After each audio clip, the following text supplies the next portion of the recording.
Are you stupid or something? You probably are, and buddy, that's alright. You're in the right place to learn some stuff, so stick around and you just might. My name is Notme, and I'll be asking some Q's, and at the end you'll be riddled with A's. You might score real high, but even if not, you'll sure be glad you played. If you're looking for prizes, just move along, there's no money for you to earn.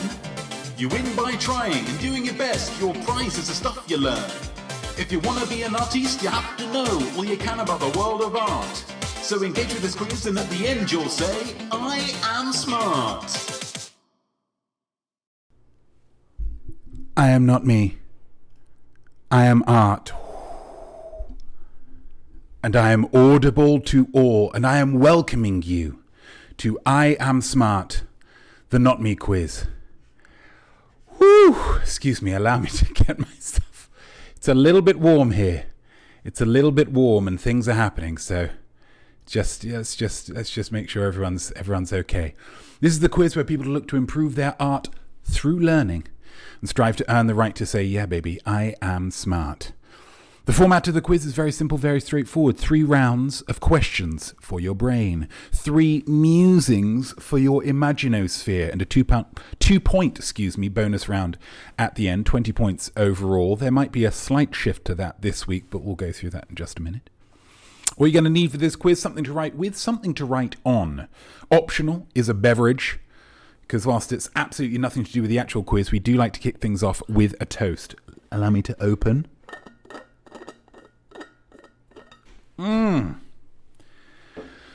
Join with me in a toast, won't you? Grab your beverages and join with me in a toast. To animators. To animators. Currently, the biggest film in the world is that Spider-Man film. Previously, the biggest film in the world for quite some time was that Mario film. Both films created not by films and cameras and such, but by animators. People drawing things with their hands or with computers and making it look like they're moving. That's an incredible, incredible thing for them to do.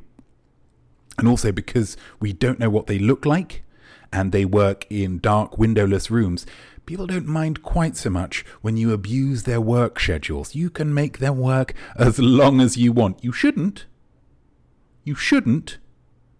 But you absolutely can, and as we're currently seeing, that you do reap the benefits of that. Make some films a little bit cheaper, but still very, very lucrative. To animators, gotta double dip for that first one. Hello to my smarties. How are we all doing? Who have we got in the chat? Definitely not due to listen to that sound. I hope it's crisp. I hope I am audible to all, much better than last week. I will say, frustratingly for last week, I tried the microphone just afterwards, and it was a case of the program that I use to run this, Streamlabs, just wasn't registering it. But then if you just get out of Streamlabs and then open it up again, it's like, oh yeah, microphone. Yeah, microphone. Of course there's a microphone there. Why wouldn't you think there was a microphone there? So I had a little shout into a pillow, but I was absolutely fine after that. Absolutely fine and dandy indeed. AOL Time Warner Official, hello to you. Lovely to see you. Audible, like the audiobook platform purchased by Amazon. Great corporate purchase, in my honest opinion. Absolutely, a very, very good. Because sometimes you don't want to use your eyes to read. Sometimes you just want to read in the bath. Yeah, where it's a little bit dangerous to have a book because those pages will wither right up if they come into contact with water. Sometimes you're on the bus. Sometimes, is this wrong for me to say? Sometimes books are too heavy. Can I say that? Yeah, I think I can. I think I have. I think I will. I think I did. I'm sweating up a storm, so I'm just going to pop this off with all due respect. You've got the impact of it straight away. You're having a great time. It just... And then... But then... That's how warm it is. You can tell something's warm, not just because it's too warm to wear a certain jacket, but it's too warm to even take it off because the sweat is forming a paste that is sticking that jacket to your arm. Hello, that's better. Although still pretty sweaty. The high point scorer last week was Killer Kilch, and I don't believe that Killer Kilch is currently, we've only got 2 viewers, so Killer Kilch is certainly not in here, which is a shame, but that does open up a little triple bingo bango bongo situation with the rounds. So the rounds that we have to select from, we've got up here Haikus Day, Red Herring, Gimme 5, Spotlight, Yay or Nay, Movie Ladder, Alphabart, I Know That Voice, Who Dat Artiste, Nart, Song Lyrics, and of course, bringing up the rear, Anagramma Ding Dong. There will always be an Anagramma Ding Dong round because they are just so easy to write. So we're going to be picking 3 of these, and we're going to be having a great time doing it. So, make a choice of what you hope is going to get picked out, what you hope is going to get chosen by Lady Luck, and we'll see how lucky you are. With the music starting already. Let's pick rounds.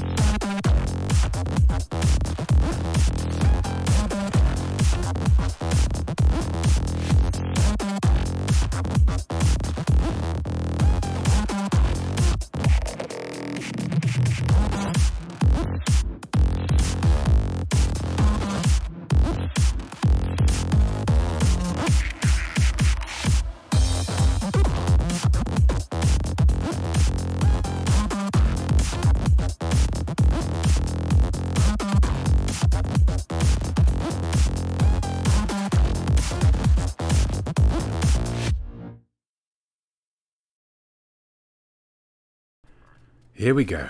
These are our 3 rounds this week. We've got a Nart, we've got a Gimme 5, and baby, we've got a Red Herring. What a tremendous triple trouble. Nana Hobbob makes a very good point. Yes, indeed. We also have, very excitingly, a bespoke quiz round this week, courtesy of TB Douglas and their 10,000 drops of imaginosphere, and we will get to that after the main round, and obviously everybody gets to play the bespoke round. It's obviously going to be more tailored towards TB because TB has chosen the topic, something that TB knows quite a lot about, I hope. But yeah, we'll do these 3 rounds, we'll get to that round, and then at the end you get to pick whichever 3 rounds you did the best at. Maybe you'll hit it out of the park with the bespoke round, you get to use that instead of Red Herring, whatever it might be, okay? Good group of rounds, says Definitely Not Duda. I agree. And Hobbob, new round selector background. We've had that for a while, haven't we? We've had that for a few weeks, I believe. I feel like you've been driving around the country for the last few weeks, Nana, so not necessarily able to really take it all in. So I'm very, very excited and pleased that you're able to do so this week. JRPV20, lovely, lovely, lovely to see you. Sal, what have we got? What have we got? So we've got Nart. We've got Gimme 5. Oh, how lovely that all 3 rounds are next to each other in my spreadsheet. That just makes it a little bit easier for me. That's quite a good one. That's quite fun. That's okay. They're all quite good, aren't they? They all tend to be quite good. That one might be the funnest one to do, though. Let's start Red Herring, then Nart, then Gimme 5. That's what we're doing. Nana Hobbo, it's good to be off the road. I imagine it is. Like a ice road trucker. Yeah, that's where you make your living. That's where you feel alive. But sometimes it's good to just pop that parking brake on, get out, and just see some other human beings. Yeah, and not just the myriad waitresses at the diners on the side of the road that you're staying at, and the toilets that you are probably destroying because of the quality of your diet. Should we get on with this? Let's do, what do we say, red herring? Let's do a red herring. I'm excited, guys. I'm excited that this is all going well. We've got the audio. We've got some new bits and pieces. We've got the bespoke round coming up later. This is going to be a good week. It's going to be a good week. Red herring. Sometimes, guys, when creating something, it's best to start at the end and then work backwards. Yeah, that's just a great. If you want to be writing something, creating something, think about the end and then work your way backwards. Yeah, pretty sure that's how a lot of detective films are done. So in this round, we're going to start with the answers. I'm going to give you the answers, yeah? I'm going to give you all of the answers for this round, and then we're going to get to the questions. But which questions go with which answer? That is really what we're dealing with here. Red herring. Is that? What are you doing connecting to chat? Why are you not connected to chat? There we go. So we've got a topic here. The topic is... quite excitingly, I think this is an area of art that often gets overlooked or maligned, and those are the areas of art that I feel the need to kind of bolster a little bit, boost up, and this is absolutely one of them. It's professional wrestling. Yeah, professional wrestlers, they are like actors, they are like stuntmen, men and women. They are soap opera stars, but with more big elbows. So I'm going to give you some answers. Here's six professional wrestlers: John Cena, Ric Flair, The Undertaker, ooh, spooky, Hulk Hogan, Steve Austin, and The Rock. So you've got Steve Austin, John Cena, Ric Flair, Hulk Hogan, The Rock, and The Undertaker. Those are the answers. But who are these questions? As per usual, I'm going to leave these up. We're going to go through the questions quite quickly, and then we'll go back through the questions. I think that makes it slightly easier to go through this quiz. So let's go question 1. Which wrestler played a character called Thunderlips in a famous boxing movie? Which wrestler played a character called Thunderlips? It's an evocative character name in a famous boxing movie. Number 2, which wrestler has granted more wishes for the Make-A-Wish Foundation than anyone else in history? That's a great claim. That's a great kind of something for the CV, the resume. Question number 3. Which wrestler is still known as the Nature Boy, despite being 74 years old? Only in professional wrestling, am I right? Maybe. I don't really know that much about it, but doing a little bit of research for this round. I had a great time. It's a very colourful world. Question number 4. Which wrestler used the Stone Cold Stunner as their finishing move? Which wrestler used the Stone Cold Stunner as their finishing move? And then question 5. Which wrestler is the first third-generation pro wrestler in history? Which wrestler is the first third-generation pro wrestler in history? Those are your 5 questions. You've got 6 answers here. One of these is a red herring, if you haven't worked that out already. Let's go question 1 again. Which wrestler played a character called Thunderlips in a famous boxing movie? Thunderlips. Gosh. What does it mean? What does it mean, Thunderlips?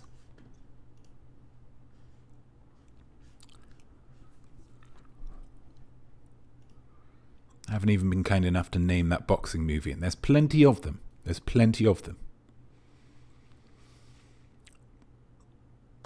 Question number 2. Which wrestler has granted more wishes for the Make-A-Wish Foundation than anyone else in history? For those who don't know, the Make-A-Wish Foundation is a charity, a very wonderful charity that for terminally ill and very poorly children, they ask them to make a wish, and then they do their best to make that wish come true. And for a lot of young kids, their wish was to meet or interact with one of these wrestlers. It's if you're in the UK, it's kind of like a more charitable version of Jim'll Fix It, without the unpleasant postscript. Should we leave it at that? Let's leave it at that. Let's move on. Question number 3. Which wrestler is still known as the Nature Boy despite being 74 years old? That's an old boy. That is an old boy. I don't know what the nature part is, but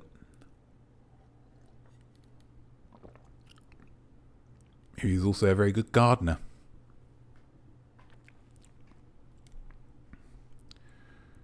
Hey, those peonies are looking wonderful this time of year. Well, they don't call me the Nature Boy for nothing. Maybe. Number 4, which wrestler used the Stone Cold Stunner as their finishing move? Now, for those who don't know, who are not familiar with wrestling, each wrestler will have a finishing move, a particular maneuver, a slam or a kick or a slap in the face or whatever it might be. And that's a move that they have perfected, and it allows for extra drama to be built up in the match, because you know that if you see that particular move, it's very likely that the match is over. So the opponent has to be very careful to, let's avoid the Stone Cold Stunner, whatever that is, because otherwise it's going to be lights out. Yeah. Lovely stuff. Lovely concept. Really good. Kind of like the Snitch, I think. Kind of like the Snitch. And number 5, which wrestler is the first third-generation pro wrestler in history? And what I mean by that is that I mean that this person's a wrestler. Obviously, all of these are wrestlers. Then one of their parents was a wrestler. And then one of their grandparents was a wrestler. So it's kind of handed down. So it's a nice thing. 'Cause, a lot of times people, when there's a big age gap, as there tends to be for children and grandparents, it's difficult to know what to ask advice on, relationship-wise or practical things around the house-wise. How do I fold a fitted sheet? How do I rewire a plug? I'm getting a little bit of rust damage at the bottom of my car. What do I do about that, Grandpa? It's difficult to know. Whoever this is can very easily just say, "Hey, Grandpa, if I've got my opponent in a hammerlock, how do I really apply that pressure? How do I really just sell that to the crowd?" That must be a lovely thing, to be able to connect with your grandfather or grandmother. Hasn't specified. And there we go. That's all 5 questions. If you need to see any of those again, please let me know. Let's get rid of these answers in a random order so you can't glean any information therein. We've got those are your 5 questions. Is that the end of the round? Absolutely not. There's a musing coming. There is a musing coming. And it's a pretty simple and straightforward one for a round about this kind of stuff. What would be your wrestling persona and what would be your finishing move? Conjure me up a real vivid character here.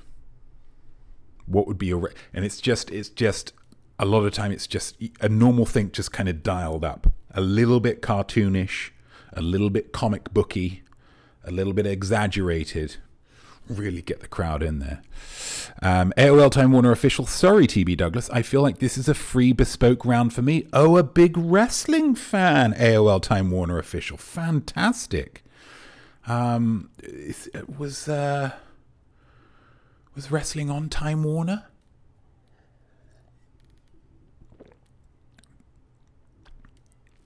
Very pleased, very excited that you're a big fan of wrestling. And if this goes well, then maybe we'll have more wrestling rounds in the future.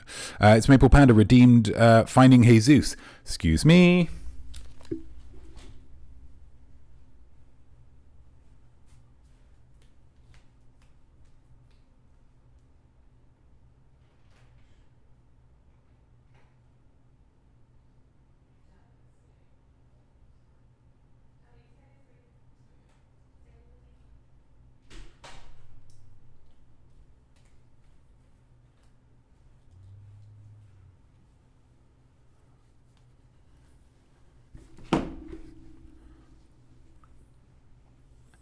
And here is Jesus. How you doing, pal? Yeah, okay. People don't want to see that. People don't. That crosses the line from cute to kind of gross. I don't mean to offend, though. You're my son, and I love you. Jesus, everybody.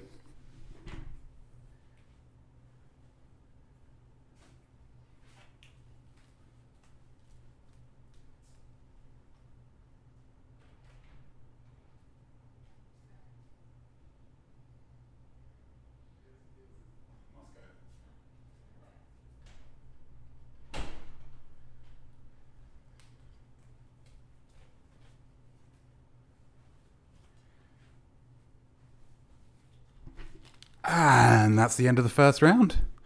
My goodness, how exciting. Let's go back to main. Oh, no. Forgot to turn off the... There we go. There we go. Here we are. Gosh. How exciting. How exciting. Seems to be disconnecting and reconnecting to the chat room. I hope everybody's well. And I hope you're well. It's Maple Panda. What a wonderful introduction to the game. What do we have next? I think it was Nart next and then Gimme 5, wasn't it? Yeah, let's do Nart. It's been a while, guys. It's been a while. Nart, guys. Very simple, very straightforward. Artistes need to know about the world around them. Yeah, maths and history and geography and science. Not just art. That way, they can teach people as they move them. Yeah? You teach as you move. Nice and simple. So I present this round about not art. Nart. Not.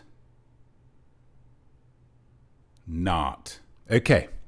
The topic for this this particular round of Nart is your friend and mine. Gosh, there's going to be a lot of people really jumping for joy on this one. It's fact maths. Say it nice and loud. Say it nice and quick. Fact maths. Oh, excuse me.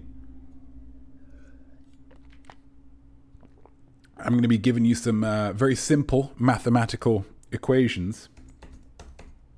But in order to work out what the answers are, you need to know what the numbers are, and the numbers are knowledge-based clues. I think you understand what it is. Wait, did that not work? There we go. Not. Nice and simple, nice and straightforward. You'll understand when we get to the first one. Which is the number of seasons minus the number of leaves on a typical clover. Nice and easy, nice and straightforward.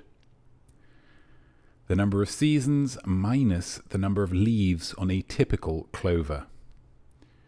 You can give me the answers to the things if you wish.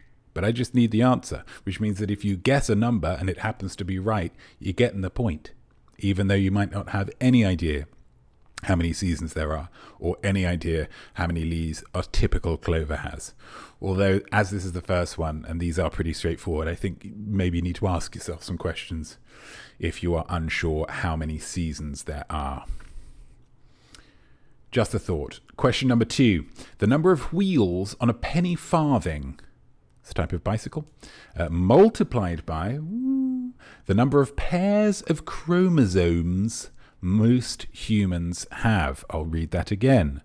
The number of wheels on a penny farthing multiplied by the number of pairs of chromosomes most humans have.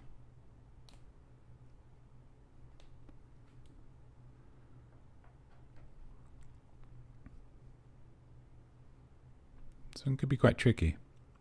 Could be quite tricky. Multiplied by, we're getting into some high numbers potentially. How many pairs of chromosomes do most humans have? Oh, science lessons. Oh, what was it? Note it's most, not all. Question number 3. The number of US presidents who've been assassinated in office minus the number of hemispheres in the brain. the number of US presidents who've been assassinated in office. It's a very dangerous job. Arguably the most dangerous in history because of the amount of people that have been assassinated. And there have only been 45, I think, people who've had that job. And a certain proportion of them have been assassinated. So it's very, very dangerous. Good luck to them. Good luck to them, I see. Minus the number of hemispheres in the brain.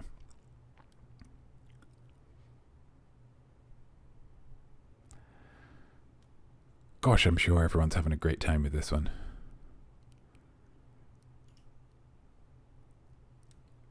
I'm going to do number 4, and then we're going to do an ad. So number 4 will stick on for quite a bit, but I'll give people the, so you've got it. The number of New York boroughs plus the number of chambers in your heart. The number of New York boroughs plus the number of chambers in your heart. How many New York boroughs are there? They would be referred to by New Yorkers as boroughs. Boroughs.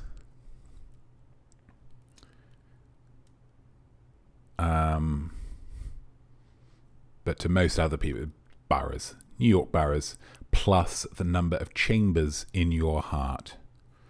What do we think? What do we think?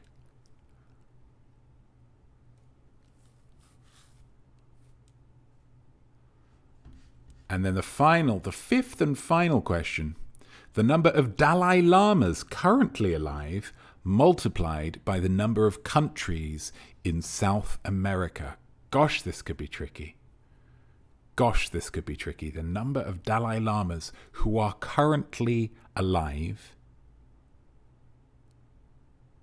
multiplied by the number of countries in South America. Tricky. Real tricky. But everybody's got the same, I'd be very surprised if anybody was like, this feels like a bespoke round for me as well. Because there's a broad, there's a breadth of knowledge that you have to have for this one to feel bespoke.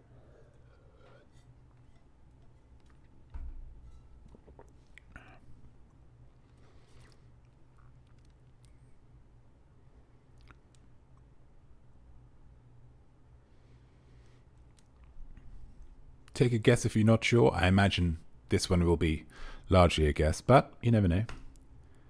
And then let's go with our musing for this. Create a scientific or mathematical law named after yourself. Okay? It's your name followed by law or constant or theorem or principle or number or method or something, and define what it would prove. So for me, as an example, because this one's a little bit complex, as an example would be the Notme principle is that how important it is. The Notme principle is your internet speed is inversely proportional to how important it is that you have good internet speed. So when you're just noodling around on Facebook or Instagram or TikTok, it is lightning fast, like it was put in there by Tony Stark himself. But when, say, for instance, you're doing some live-tainment, that's when it slows up a little bit. When you've got literally pairs of people who are depending on that internet to have a really great time, an incredible quiz, and they've been looking forward to it all week. They're desperate to have some real great quizzing. They're looking forward to it like the desert looking forward to the rain. And all of a sudden, bad internet, terrible. That is Notme's principle. So create one for your own name. Or I suppose it doesn't necessarily have to be your name. Well, no, it would. It doesn't have to be about you, let's say that. It doesn't have to be about you. But because you're coming up with it, it does have to... It's your name. Whatever it might be. And whether that's your actual name or whether that's, whatever avatar you have, There's a lot of explanation for that one. But I feel like this is a good one. I feel like this is good. I feel like I can get some really creative stuff out of this. Let's go back to main. We're doing well, guys. We're doing well. 1638 now. Okay, so we're going to smash through. We're going to smash through the final round. Oh, this is going to be a good one as well. Oh, this is going to be a good one.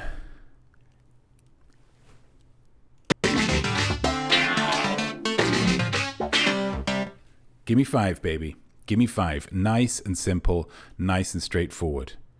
In art, one good work is never enough, okay? The public, the money, the algorithm, yeah, they always want more. Trust me. So in this round, I am going to ask you one question, just one, but I'm going to expect 5 answers. And this is, I've been looking forward to this one ever since I wrote it. Nice and simple, guys, nice and straightforward. I want you to give me 5 actors in Fast X. Give me 5 actors in Fast X, the latest Fast and the Furious film. They could have gone with Fast 10, as in Fast 10 your seatbelts, but they chose not to for reasons that I don't understand, but I'm sure they had them. There we go. There we go. There we go. That's better. If it helps, I haven't seen Fast 10. I saw a couple before, though, of the Fast and the Furious films. The cast of Fast and the Furious films are cumulative, I will say. So anybody who's been in any of the previous films, even if they're a bad guy, in this film, family is so important that if Vin Diesel's character, Dominic Toretto, considers you family, then that is essentially similar to the Catholic Church's concept of plenary indulgence, whereby you are forgiven of all past sins, which is pretty cool. So even if you, say, blew up a hospital in the past just to be a jerk, then if Dom says, hey, no, he's actually a real good dude, then you're back in. You're good. You're fine. You're one of the good guys. It's just wiped clean. The slate is wiped clean. That's the power of Vin Diesel. Give me 5 actors in Fast X.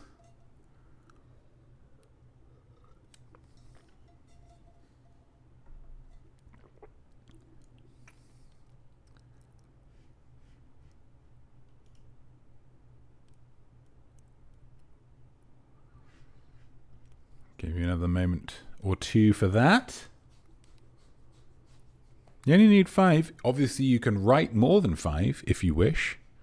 That's no problem. You're only going to get 5 points, but you might, if you can write more than 5, might get some croc points. Croc points, as it says in the chat, are awarded when people can give more information than is required by a question. The points don't count towards your official quiz tally, but they will make you feel confident and effortlessly cool, like you've just slipped on a pair of Crocs. That's the theory behind them.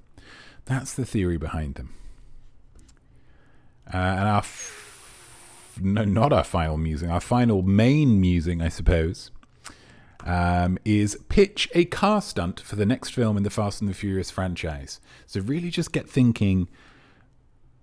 It needs to involve cars or motor vehicles of some kind. What you don't need to worry too much about is the concept of physics.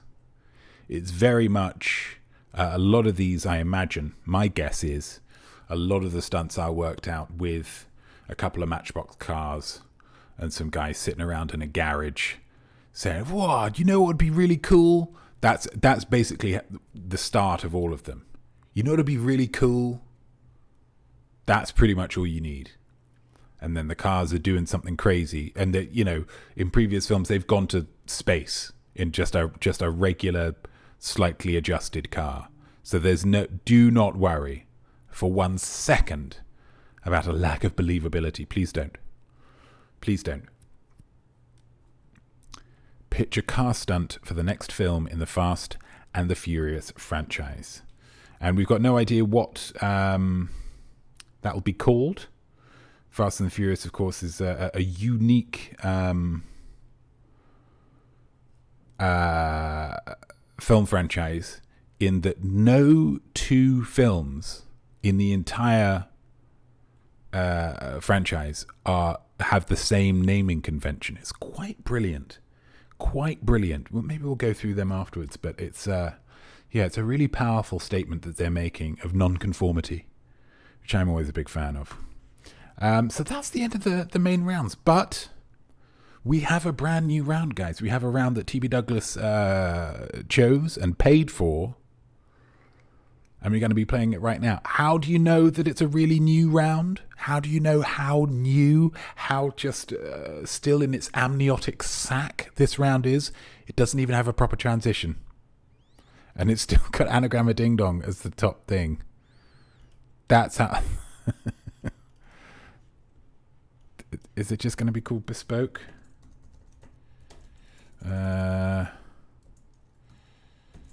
Drops of imaginosphere round. Maybe that could work. And then we do this. This is how new it is, guys. Let's center it horizontally. No, it's still too big. I'm just going to leave it there. This is very exciting. So who chose this and what did they choose? TB Douglas spent that cheddar and requested a round on The Office (US) because of course there are many versions around the world. The two most prominent are the original UK version and the US remake, but remakes all over the world, keeping Stephen Merchant and Ricky Gervais heavily in the black. Rich. So these could be quite tricky. For those of you who haven't seen The Office US, you will very likely not do well on this round. But if you want a round that you do well in, earn 10,000 drops of imaginosphere and buy that round. That's how it works. So we're going to go through these quite quickly. TB, good luck. I hope this is fun. And I hope you do well. Otherwise, this might not be considered money well spent. Here we go. Question number 1. Michael Scott, much like Notme, is a creator of characters. Name any 3 original Michael Scott characters. Michael Scott being the head, the manager of the office in question, and he is a creator of characters. When I say original, he does impressions of Mike Tyson. He does impressions of Eddie Murphy. He does an impression of Michael Jackson.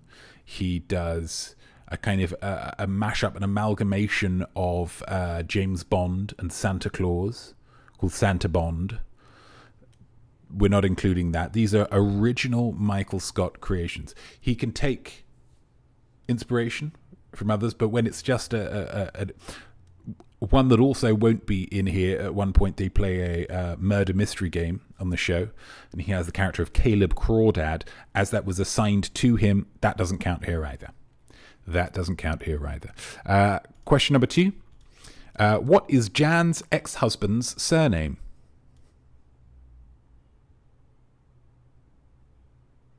It can be that simple. What is Jan's ex-husband's surname? Again, if you're not an Office fan, this will mean absolutely nothing to you. So we're going to try and get through this relatively quickly. Question number 3. What New York art school does Pam attend in season 5? Season 5, the character of Pam leaves to go to art school in New York, which puts a strain on her relationship. But which art school does she go to? Big fan of it, of course. Well done for her for pursuing her art, pursuing creativity. Would that we could all go to a New York-based art school. Question number 4. What is the name of the main character in Toby's book series? There's a character in the show called Toby. Toby writes a series of novels and they all center around the same character. But what's that character's name? So this is a fictional character within a fictional show. Like meta. It's like an onion. It's pretty cool. And then question number 5. 4 people temporarily act as receptionist over the 9 seasons of the show. Name any 2 of them. So Pam is the original receptionist and receptionizes for the lion's share of 5 series or 5 seasons. Then Erin takes over as another permanent receptionist. But outside of those, there are 4 other people. I just need a first name for any 2 of these 4 people. I had to talk myself down from asking for 3. Thought I'd just go for 2, but of course if you can name 3, that's where crock points live. Yeah? That's why we have crock points. And that's the 5th question. Here's a bespoke musing. So guys, everybody doing this round, even if you know nothing about The Office, you can get 1 point because you can get involved with the musing. Jim comes to you and asks you for inspiration for his next prank on Dwight. What do you suggest? So Jim is like the cool dude. He's like the everyman, the one that you connect with because he's funny and he's handsome. It's John Krasinski, I mean, come on. And Dwight is a bit of a dweeb, a bit of a nerd, a bit annoying, and so Jim plays a series of pranks on Dwight, but he runs out of ideas in this hypothetical, and he's come to you and he said, hey, how do I prank Dwight? What's a great prank that I can get Dwight with? And the benefit of Dwight is that he always plays into them. He's very gullible, and when you conjure up an idea in your head, you think, what's the ideal way for someone to react to this? That's what Dwight's going to do, because he loves to get on board with. He's got a very active imagination again, which makes him, for me, a very cool character. So there we go. That's the round. TB. 10,000 drops of imaginosphere. I hope it was worth it. And that's the end of the rounds. If you need to see any of those questions again, please do let me know, or hear any of those questions again. Please do let me know. We have a little bonus excitement here as well. A little video that I've created. I do like to drop little videos into this section to reward you for getting through the questions. I haven't done it for a while. Because busyness, but I've managed to work one out here. I'm not going to play the whole video because it's about 8 minutes long, but I'm going to give you a couple of minutes of it as a little reward for getting through the questions. And the video, as with all of my videos, will explain everything. So here is a video called For the Last Time, or a teaser at least for a video called For the Last Time. This is a world premiere.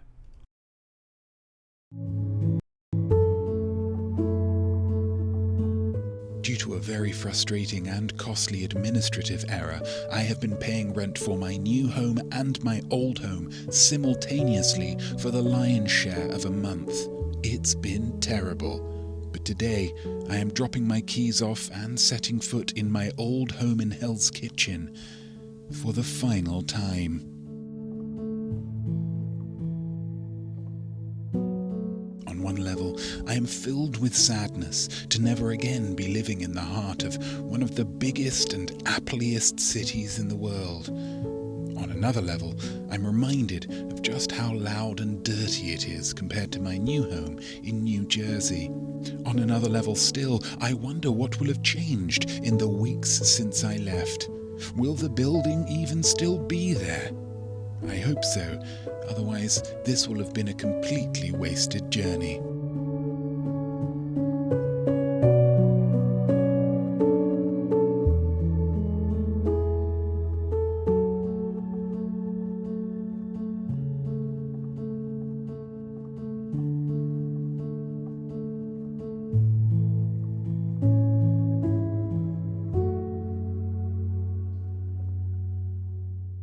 Entering the flat was a magical moment.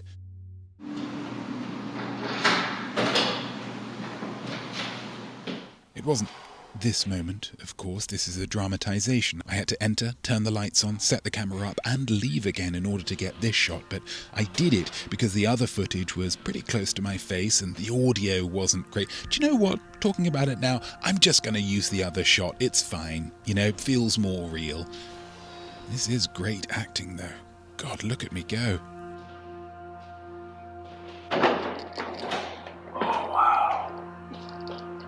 Oh my gosh. It looks the same. It looks the same. The walls seem different somehow. Did they paint? Yeah, they might have painted since I moved out. Oh, yeah. They painted since I moved out.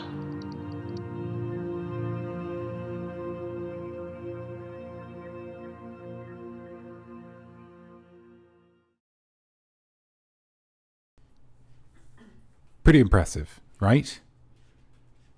What's this? What's this sound that I'm hearing? Are you hearing that, or am I just hearing that?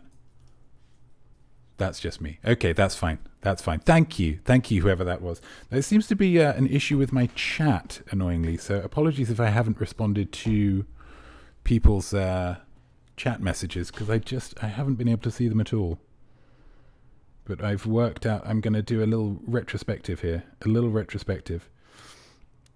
Cameraman George, hello to you. Bespoke Quiz Round. Yeah, we did that. JRPV20, yeah, we did that.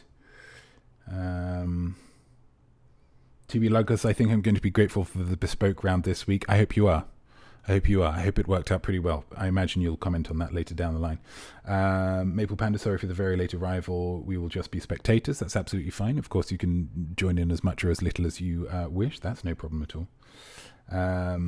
Nana Hobbob mostly just knows stuff about Randy Savage. Too bad he didn't make the list. He was up there as one of the preeminent names in the world of professional wrestling.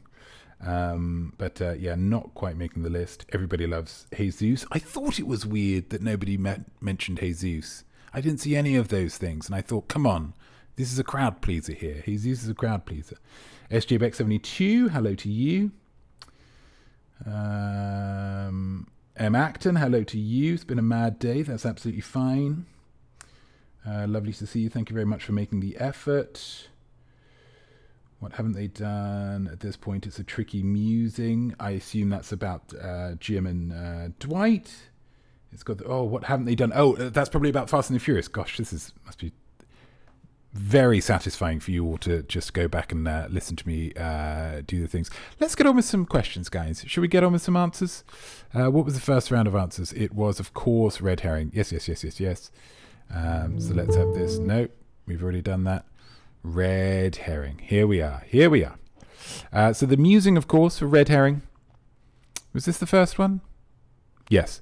The musing, of course, for red herring was, what would be your wrestling persona and what would be your finishing move? Guys, please don't say it out loud.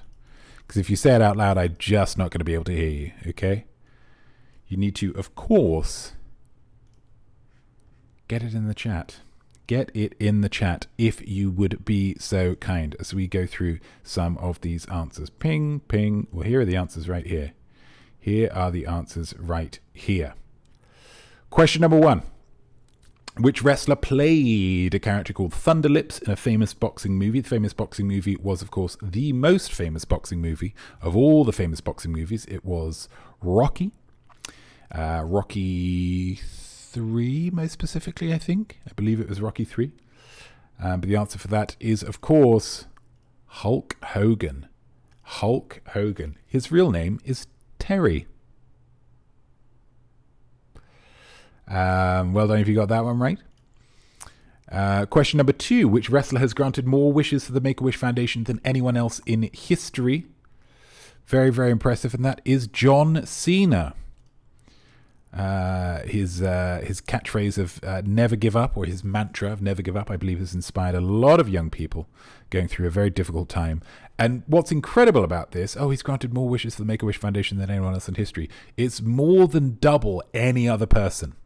more over 600, I believe, wishes granted. So well done, John. He's also very funny in the films that he's in. Well done if you got that one right. Question number 3. Which wrestler is still known as the Nature Boy despite being 74 years old? It is the Nature Boy, Ric Flair. Well done if you got that one right. He is the oldest person on this list and therefore could be trickier if you've only just got into wrestling. Which wrestler uses the Stone Cold Stunner as their finishing move? It is, of course, the name sharer with the $6 million man. It is Steve Austin. Stone Cold Steve Austin using the Stone Cold Stunner as a finishing move. Stone Cold Stunner, of course, could be something from a episode of RuPaul's Drag Race. Again, it's all very exaggerated. How does she look? She is an absolute Stone Cold Stunner. My goodness. And question number 5. Which wrestler is the first third-generation pro wrestler in history? This was The Rock. This is Dwayne The Rock Johnson. His father, Soul Man Rocky Johnson, was a wrestler in the early 80s. I believe, late 70s and early 80s, and his grandfather, High Chief Peter Maivia, was a wrestler even earlier than that, playing with some very sensitively done Polynesian stereotyping, which means the Undertaker, the undead zombie, was the red herring. Well done if you got those right. Some of them pretty tricky, I think, especially if you have never watched wrestling before. But if you haven't, I'd recommend it. It seems like it's quite a fun time. Also blood sometimes. The musing. What would be your wrestling persona and finishing move? Let's have a little look at this. I'm going to go down here. Definitely not Duda. Goes with Brislammer. Bree Slammer. Wonderful name, Bree Slammer, because slams are part of the wrestling thing. Finishing move would be the Grand Slam, which could be, of course, just a big slam. Bosh! They're slammed down onto the mat and all the air is forced out of them, and they're not feeling too tip-top. Maybe their back's hurting after that. It could also be force-feeding them a Grand Slam from Denny's. That's a lot of food and will sit quite heavy like a cannonball in their guts. That would also, really help you in any kind of particularly tough wrestling match, because you're going to be feeling tip-top. Maybe just had something light, egg white omelette before the match, and if they're working with a Grand Slam, eggs and sausages and all kinds of nonsense. Wonderful stuff. Nana Hobbob go with Bob the Glider. My finishing move would be covering my opponent in some kind of non-toxic gold. Bob the Gilder. Yeah, is it GU? Is it GI? Let's have a look. We can go to main, I think, for the rest of these. Let's get our. So I do enjoy doing these little bits of research, and I hope you enjoy them as well. Where are we? Bing. Guild? No. Guild, gloss, varnish. Yeah, I think it is just GILD. Yeah. Merriam-Webster, what have you got for me, baby? What have you got for me? Varnish, bury, as into varnish. Yeah. I think it must be that, as into paint. Yeah. GILD. Lovely stuff. Bob the Gilder, though, covering your opponent in some kind of non-toxic gold paint. Of course, the urban legend of the woman who was in one of the Bond films on the Bond posters, and she was all painted gold, and they had to keep an area in her back that wasn't painted gold because otherwise she would suffocate, which I believed for a long time until someone reminded me, of course, humans don't breathe through their skin. Bob the Gilder works well, though. I mean, you've got a entrance music all sorted straight away. Lovely stuff. Maple Panda, Monkey Pixie Funk and I saw Hulk Hogan in Kuala Lumpur in 2002. #random. Well done. That's very cool. He must have been towering over people in Kuala Lumpur. Probably topping up his legendary tan. Lovely stuff. TB Douglas, lupine. Ooh. It would have to be written down first on a graphic on the screen, because otherwise people might just think it was a shortening of Louise Pine. It sounds like a very ordinary person. Obviously, there's a potential that you're hiding a lot of secrets, but if you're going for the lupine, which is wolves, yeah, lupine.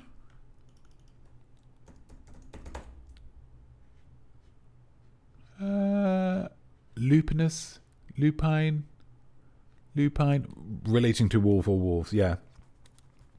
Hey, it's Lou. How you doing, Lou? Oh, not too bad. My knee's still giving me jip after I injured it. That's the kind of Lou, L-O-U pine. But lupine could work really nicely. Would be to round up a pack of other wrestlers. Lovely work, TB, working with the name, and gang up on my competitor. You're a pack hunter. And that comes through in the professional wrestling. And also, I'm thinking in terms of outfit, you can incorporate a lot of fur there and have a lot of fun with the fur. That's great. Airwell Time Warner official Hammond Guildenstern with the armpit tickle. Perhaps the armpit tickle from the top rope. That's lovely. The idea of attacking an underarm. Attacking an underarm there from the top rope, diving off, and just because if you get caught in the underarm, that's jarring, is it? It's like a funny bone, a lot of nerve endings under there. So just that's really good. It wouldn't tickle, would it? You're saying it's tickle, but that's like calling a giant character Little John. That's using irony. Hammond Guildenstern is a lovely name as well. Really, really good. I can tell, AOL Time Warner, that you are a fan of the professional wrestling, because I don't think that's the first time you've thought of that. That's nice. GRPV20, Canned Heat. Oh, lovely name. And again, working right in with the entrance music, Canned Heat by Jamiroquai, and finishing move, the Can Opener. Just levering off just slowly rotating them, just giving them a pinch as you slowly rotate them about the shoulders. Gosh, get off my shoulders. That's really hurting. And that's going to be absolute murder when I go home and I have to put a seatbelt on. That's just where I got pinched by Canned Heat. Lovely work. Really, really good. SJBEC72, that was Shirley Eaton you're referring to, not me. Gosh, that may have been 15 or so minutes ago. I've got no idea at what point I was talking about Shirley Eaton. But thank you, SJBEC72, for the clarification. I have actually drunkenly discussed this many a time. Tina Trunch, and performed the chokey, a chokehold where I suffocate them with chocolate cake. That's lovely. I mean, depending on how rich the chocolate cake is, how much effort you're putting into the chocolate cake, it could be quite expensive. Could get quite expensive. But yeah, that's really, really nice. Absolutely fantastic. Tina Trunch performed the chokey. A reference, of course, definitely not Tudor. I saw a kid the other day who looked exactly like Bruce Bogtrotter, same haircut and everything. It's a Matilda reference. And my gosh, Miss Trunchbull, obviously she was in the shot put. No, the hammer. She was a hammer thrower, wasn't she, in the Olympics? But professional wrestling wise, she's got it all. She's got that persona. She's got that intimidation. She's fighting you before you've even got into the ring because of the intimidation factor. She's obviously athletic. She's got some real power in the upper body. Yeah, she's a great professional wrestling character. That's lovely. We might do... that'd be a great musing for a subsequent round of who is a non-wrestling character that could very easily work their way into professional wrestling. Cameraman George, write that down, would you? Write that down. Points all round, guys. Points all round. Absolutely fabulous. Absolutely fantastic. Let's get on with Nart nice and quick. Nart, here we go. The musing for this was about the scientific laws. The scientific laws, or constants, or theorems, or... Wait, why didn't that do the thing? It's supposed to be doing the emotes. Where's the emotes? The emote wall is showing. Show me the emotes.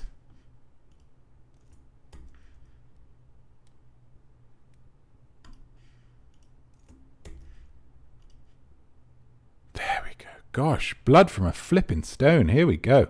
As we go for, get them in the chat, all your scientific principles or life principles, whatever you want. It's nice and free and open and easy. Question 1, the number of seasons minus the number of leaves on a typical clover. I'm going to give you the full equation. You do not need the full equation. You just need the answer. You just need that number answer. 1.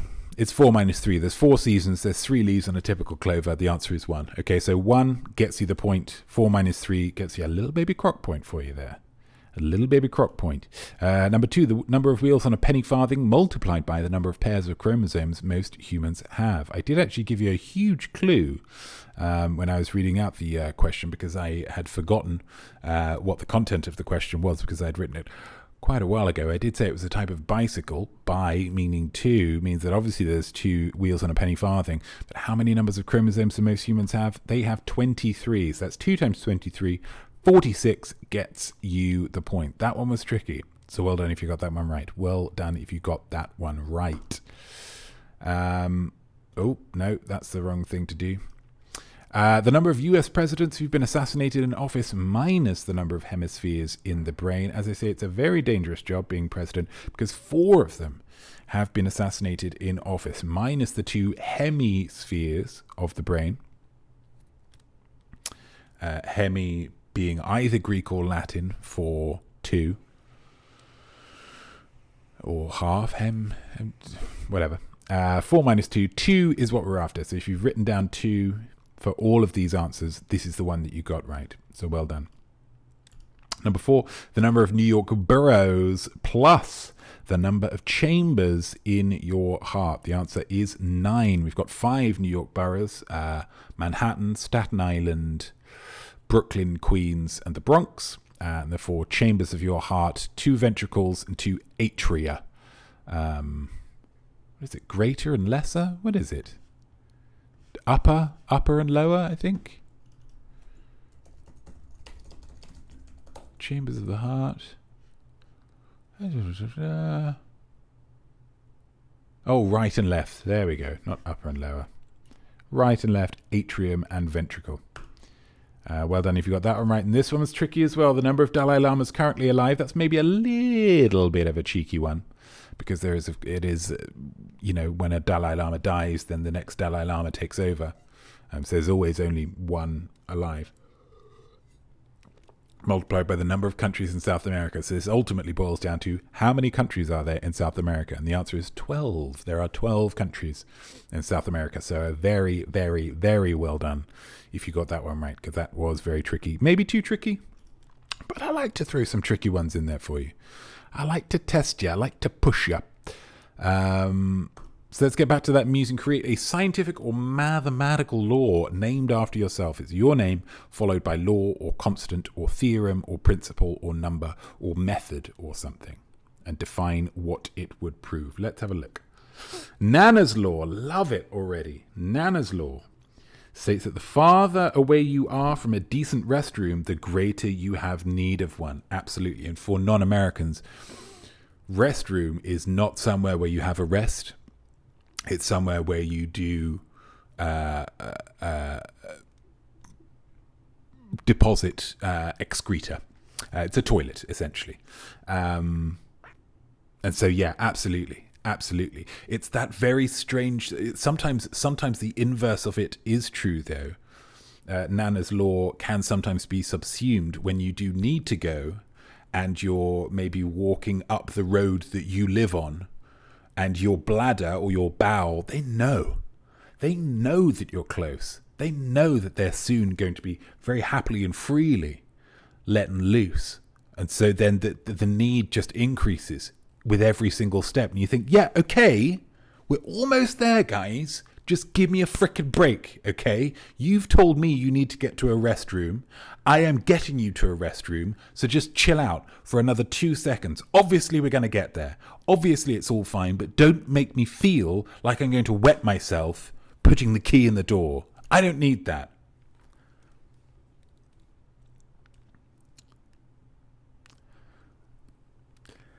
Lovely stuff. Definitely not due to the D&D constant. Oh, is that a science fiction book? Because if there isn't a science fiction book called that, there should be, absolutely. Which is the optimal ratio of surface to light to spinning speed of a disco ball. I mean, what more can you say? What more can you say? You see a disco ball and it's going around. You think, yeah. You go over to the club owner, who's probably named Donny Valducci, club promoter Donny Valducci, and you hastily scribble it down on a bar napkin. You say, this is D&D's constant, okay? Make use of it, make it happen. 5 minutes later, it's like a planetarium in there, and you're just feeling it. You think, oh my gosh, is the music louder?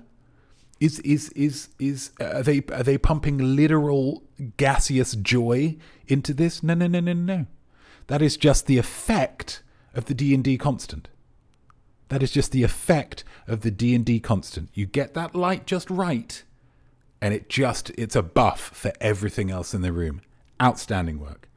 Outstanding work, D&D. TB Douglas has gone for TB's law. A person's happiness is directly related to how cozy they are. Lovely stuff. Really good. Yeah. So it's all blankets. If it's a video game and you've got a little happiness bar here. Pop a blanket on. Blum. Cozy socks. Blum. Few cushions. Blum. A little heater on. Blum. Taking the socks off. Blum. Pop the socks in the microwave. Pop them back on. That's TB's law. And that's excellent work. That's science. Wonderful stuff. JRPV20, the Avatar constant. Interesting. JRPV20, Avatar. Okay. The ratio of minutes needed to explain basic Hollywood storyline times 5.5 minutes. Now, I will say that I haven't seen the latest Avatar, the water one. The ratio of minutes needed to explain basic Hollywood storyline times 5.5 minutes. That's lovely. That's lovely, because it is a long film. It is a long film. Let's head back to Maine. Let's see.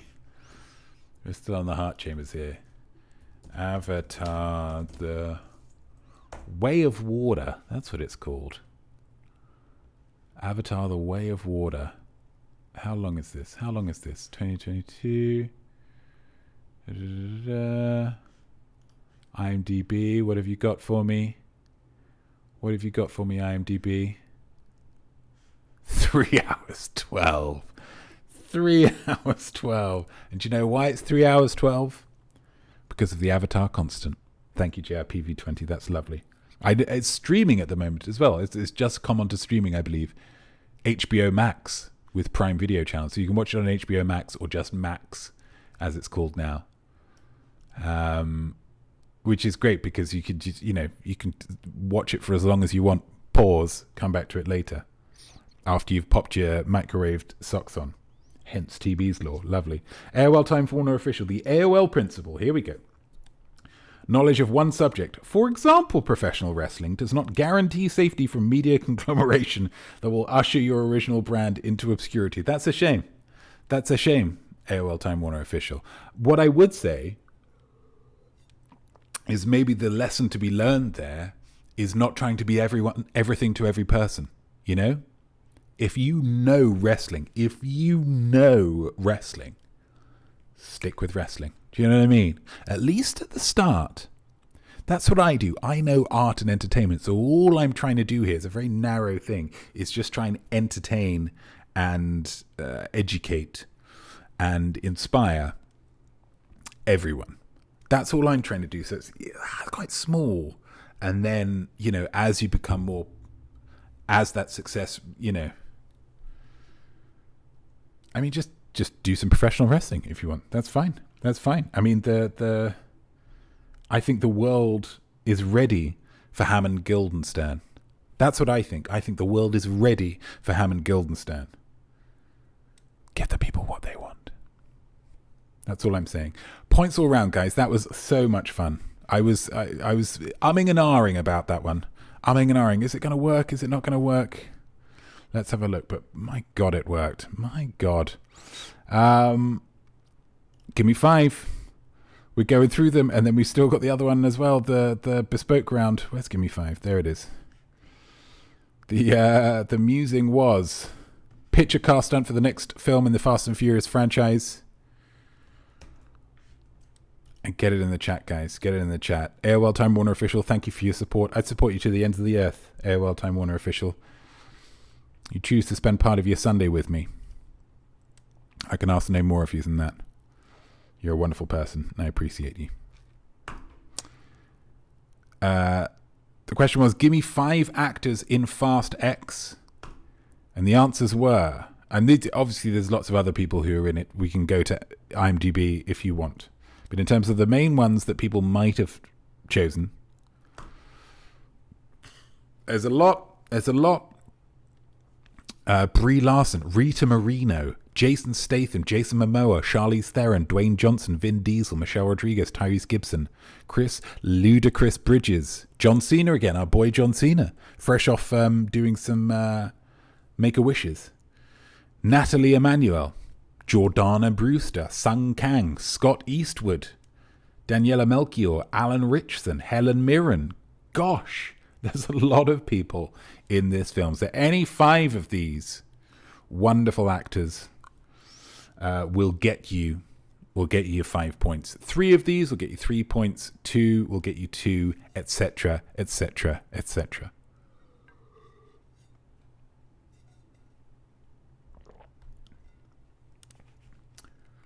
Let's have a look. Definitely Duda says, a car tower with Don's car at the bottom driving them all. Let's coin it Car Jenga. That would be nice. So it's just cars on cars on cars on cars on cars. Much like at the beginning of the film Wayne's World, where they drive past that. It's a spike that's got lots of cars on top of it. You just marshal them in the right direction. And then it's kind of like a Zord from the Power Rangers films. But it's got to be Dom. Got to be Dom's car at the bottom driving them all. That's great. That's really good. Definitely, I sadly had to head out to another engagement. Oh, how fancy. Another engagement. Definitely not Duda's heading to a cotillion. Well, how fancy.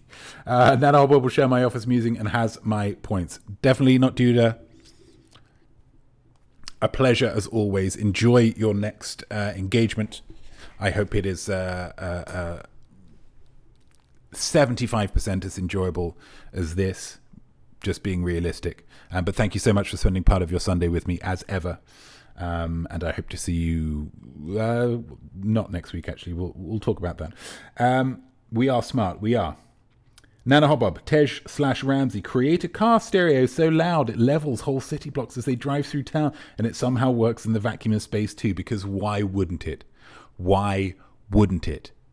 That's really good. Yeah, so kind of just driving through a city, and as they drive through, it's just falling. It's like a kind of a moving atomic blast, or like at the beginning of Terminator 2, where it's just that woof, that kind of whoosh, but it's all music. And then because The Rock's in it, of course, it's Tech 9 featuring The Rock. It's about drive. It's about power. We stay humble. We devour all the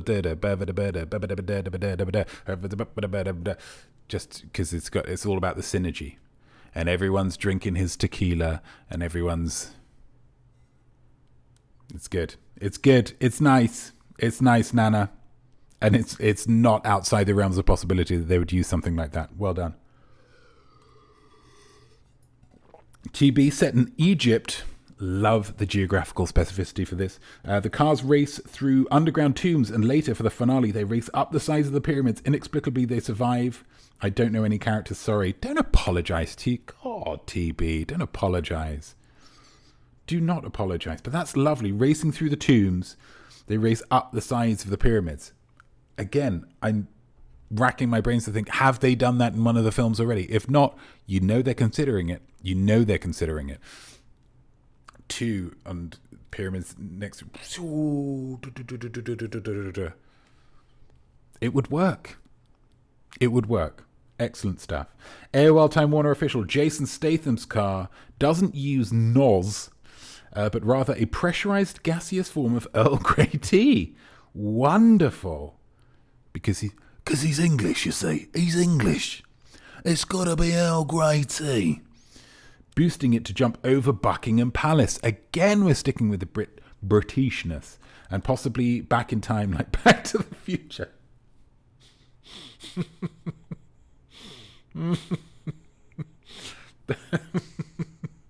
What I like about that AOL Time Warner official is that you have detailed a ridiculous but, somewhat plausible stunt that they could do and very possibly will do, and then you've just dropped in time travel, just in almost a throwaway. It's almost a banality. Oh no, yeah, they would travel through time as well. Jason Statham with his Earl Grey car over Buckingham Palace, and he lands, and Doc Brown is there with his train on the thing and the horse. What the bloody hell's going on here then? It would work. Excellent. That's really nice. JPV. The Rock drives a car through a Smith's Toys superstore. I love the specificity again. And then you've got some merch deals there. Collecting miniature versions of himself as the toy stacks fall into his open-top Shelby. He is stuck at the exit because he can't get his head through the double doors.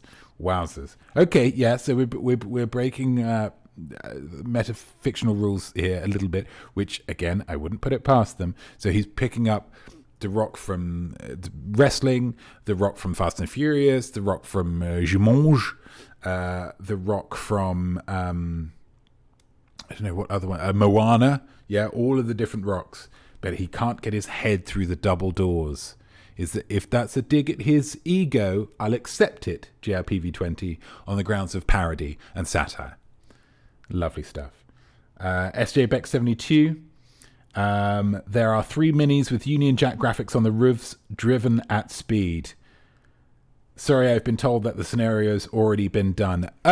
Maybe just a little bit, British flags only mean one thing, the Italian job. Why is it called the because they're in Italy. It has been done. They may do it as a cheeky homage, or what Vin Diesel would describe as a homage. So they might do it again. They might do it. Lovely stuff. Really, really good. Points all round. Gosh, let's stop that scrolling. That's going to do your nut in. We're going to go through nice and quickly the bespoke round here. Drops of imaginosphere round. It was all about The Office, US. The musing was Jim comes to you and asks you for inspiration for his next prank on Dwight. What do you suggest? We've got to get it in the chat. No, that's not going to do it in the chat. Connect to the chat, guys. Come on, chat. Is that working? What if I do it down here? No, nothing. Anyway, get it in the chat. So TB, good luck. I hope you've done pretty well on this. Q1, Michael Scott, much like Notme, is a creator of characters. Name any 3 original Michael Scott characters. I'm going to have to take the question down in order to do the answer because there are so many of them. Oh, no, yeah, that doesn't work because of the thing. Let's get rid of that. Ping, which is his slightly racially insensitive East Asian character, Michael the Magic, when he's doing magic. Michael Scarn, obviously Threat Level Midnight. Michael Clump, which is his celebration of fat people. Date Mike, when he's on the date with Pam's friend. Blind Guy McSqueezy is a character that he creates for his improv group. Prison Mike is when he's teaching people about prison with the Dementors. Reginald Poofter is his British character that he discusses with David Brent in the very ambitious crossover between the two types of office. Michael Scotch is a persona that he kind of co-creates with Dwight when he's claims that he's kidnapped David Wallace's children in order to get on the phone with David Wallace. Spiros is a Greek guy who he pretends to be for the seminar that Andy does. Orville Tutenbacher is his rich character who farts popcorn. Captain Bruisin is the captain of Toby's Bruise Cruise. MC Mike Scott is just a quick one that he has with when he improvises a rap with Holly. Ryan's girlfriend, I did say earlier he does impressions of Mike Tyson and Michael Jackson when he's leaving prank calls for Ryan, but he also pretends to be Ryan's girlfriend. Obviously, that's not a direct impression of a direct person. He's just conjuring that when he says he's mad. And Lord Rupert Everton, again, is maybe a little bit yes and no. Lord Rupert Everton is the the character that he wants to be if he were to ever go into the witness protection. So if you got 3 of these, then you get that point. Well done, TB. Oh, well done, everybody. My God. Question number 2. What is Jan's ex-husband's surname? When we first introduced to her, she is known as Jan Levinson Gould. Jan Levinson Gould. So her ex-husband's surname is Gould.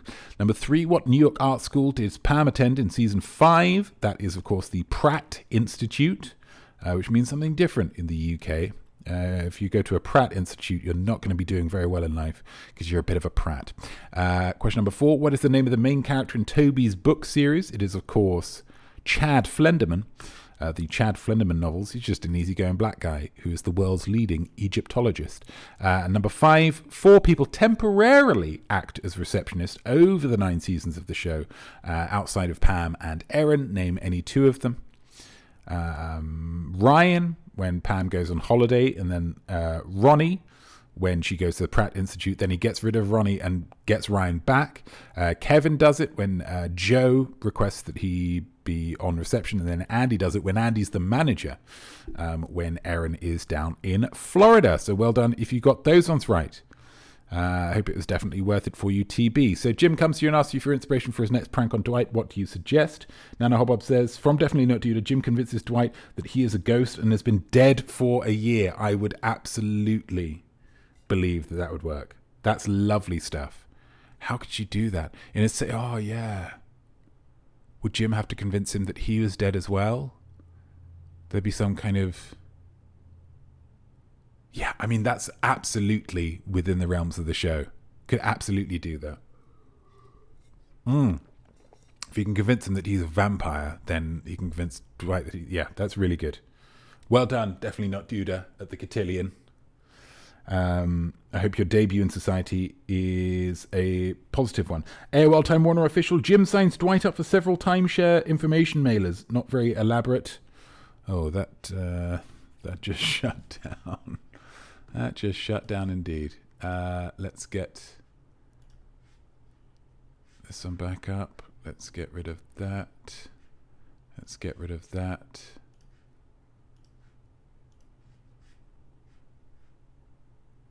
The timeshare thing, I mean, it's not elaborate, but it is, as we all know, it's very difficult to get out of these timeshare agreements. So it would be, oh gosh, that's me again. Not very elaborate, so mentally damaging. Absolutely mentally damaging. So well done for that. JRPV20, everyone speaks and moves in slow motion to try and convince Dwight that the dream he had as a child has finally come true, that compared to regular humans, he can move at super speed. That's excellent. That's excellent. It requires everybody getting involved. Everybody's having fun. Everybody's in on it. There'd be some talking slowly. That's... Gosh, If any of you pull off any of these pranks, guys, get me some footage of it, because I think they'd be absolutely wonderful. Nothing from TB. Nothing from TB. Interesting. Ew! As if time. Change the prescription of his glasses to impact how he sees color and get him to do a paint by numbers. That's interesting. Yeah, some kind of lens, some kind of corrective lens that will make it. I'm sure there must be some kind of thing that would allow him to more see or less see some particular colors. Excellent stuff. Points all round, guys. Points all round. And let's get on with the, of course, now just... Oh, no. Nana. Last one. Jim convinces Dwight that he knows where the mythical treasure of Oak Island is. He blindfolds him in, keeping the location secret. They start digging. They're actually just still in the office, digging through Michael's office. That's nice. That's nice as well. Yeah, I could see him. Yeah, and they could get some sprays to make him smell like he's in a different place. A wind machine. He's just digging through. Gosh, these are all excellent, maybe slightly troublingly good pranks from you all, guys. Yeah, nice work. Points all round. Let us, because the time is getting on, we need to go quickly through those bespoke rounds. That's what I'm learning. Minute to win it.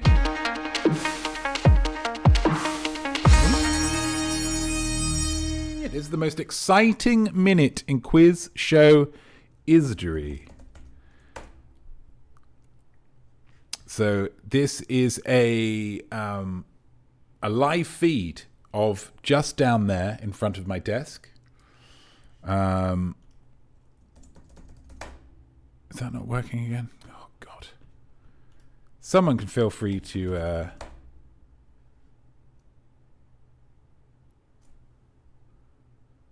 Someone type !minute in the chat, because it's just not working for me for some reason. This is a live feed from in front of my thing of the light box, but it's all dark now because the light box isn't on. But on that light box is written something. You need to read my mind. Thank you, TB. Read my mind as to what word or words are on the light box. Okay? And this one's nice and simple, guys. You can guess as many times as you want, and I would heartily encourage you to do so.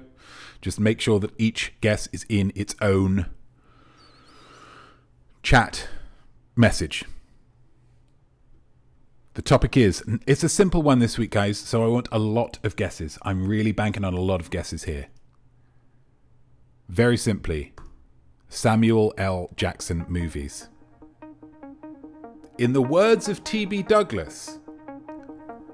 Let's do it. Let us do it.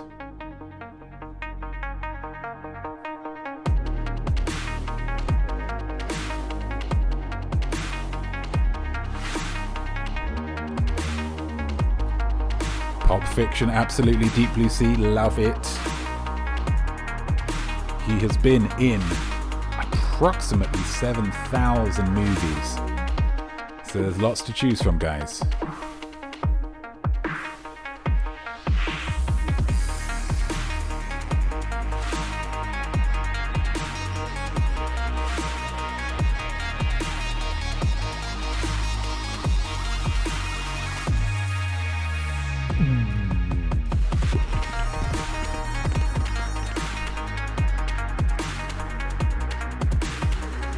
Keep them coming, guys. Let's keep them coming.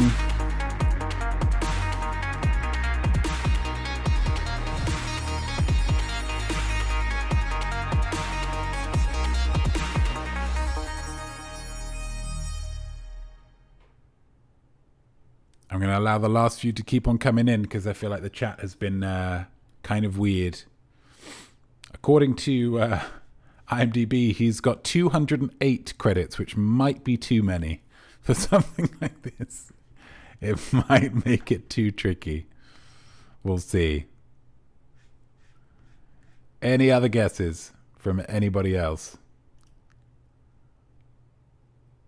Glass, lovely.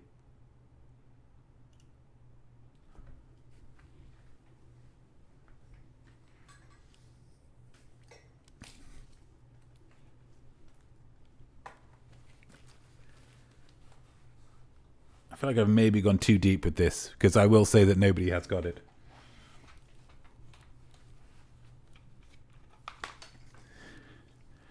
But here we go. The answer was, of course, maybe too deep. Yeah, I don't know. Kong Skull Island. Almost. You almost got it. Very close. I should have said at the beginning, it's not an Avengers film and it's not a Star Wars film. I think that would have got a lot out of the way. Never heard of it. Oh, Maple Panda. It's a wonderful film with, honestly, the biggest gorilla you will have ever seen in your life. Absolutely monstrous he is. Kong. The titular Kong. Well, that just means... There we go. So make sure you get your tot up your scores. You can choose any 3 rounds. If you did well on the bespoke round, you can use that. If you didn't do well, you can use the highest points total from any 3 rounds. So that the maximum you could be going for is still, 18, because nobody got the minute to win it. Whichever 3 rounds you did the best at, use them. And feel free to drop an emote in with your... I'm going to put the chat box up, but I'm not really getting a lot of the chat messages, annoyingly. But whilst you tot up everybody's scores, I want you to remind you that in this quiz, you're only competing against yourself. There is no point threshold to being smart. If you've got all the questions right that you realistically could have expected to get, then you are smart, okay? Art doesn't become successful because of the opinions of others or box office numbers. It becomes successful when you say, yeah, that's great. If you think your performance today was great, then it was great. No two ways about it. And if you're watching this on YouTube, not live, make sure you write down your score and your musing answer in the comments below, because I would love to hear how you did. Thank you for joining me, everybody. I hope this has been fun. 16 for you, 17 for Definitely Not Tudor. This is a high-scoring round. Earl Time Warner Official, 14. Excellent. TB Douglas, 17. Excellent. Anybody else want to drop in? I mean, has anybody else done it? And they're not coming up for me. JRPV20 with 12. Fantastic. Well done. Well done, you.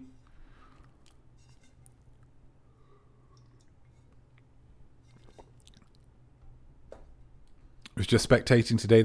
Or speculating. That's absolutely fine. Not our best day. SJ Beck 72. That's absolutely fine. If you've had fun, if you've learned, that's just as good as doing well. Very unfashionably late. Absolutely fine. Well, so as it's a tie between Definitely Not Duda and TB, I think, as much as this has gone on longer than most of them, I will say I'm thinking of giving it to TB. If Definitely Not Duda is not here to argue, then that's, that kind of makes a decision. So TB, you are the high point scorer, and next week, not next week, you will get to choose a round. The bespoke rounds pay off, guys. The bespoke rounds pay off. Consider it. If you have more than 10,000, consider it. Okay? And if you haven't got more than 10,000, engage. Engage, watch. And you too will soon be having a bespoke round for yourself. Thank you for joining me, everyone. I hope you had fun. I hope you learned a little something and felt creative all at the same time. We are not doing a quiz next week. We've done 3. We're going to have a week off. So next week, there'll be no quiz, so we'll jump back in the week after that, whenever that is. But I hope you'll join me. The same time, same place, where you have another opportunity to improve your art, improve yourself through learning, and say to yourself, yes, I am smart. Wow, we made it through, guys. We made it through. Thank you so much for watching. TB feels bad taking the win. That's absolutely fine. That's absolutely fine. Feeling wicked smart, says Nano Hobbob. That's excellent. That's excellent stuff. You did it. You had fun. You learned. I tell you what, if Definitely's watching next time, then Definitely can choose a round as well. How about that? How about that? Have an enjoyable fortnight, and I will see you next time.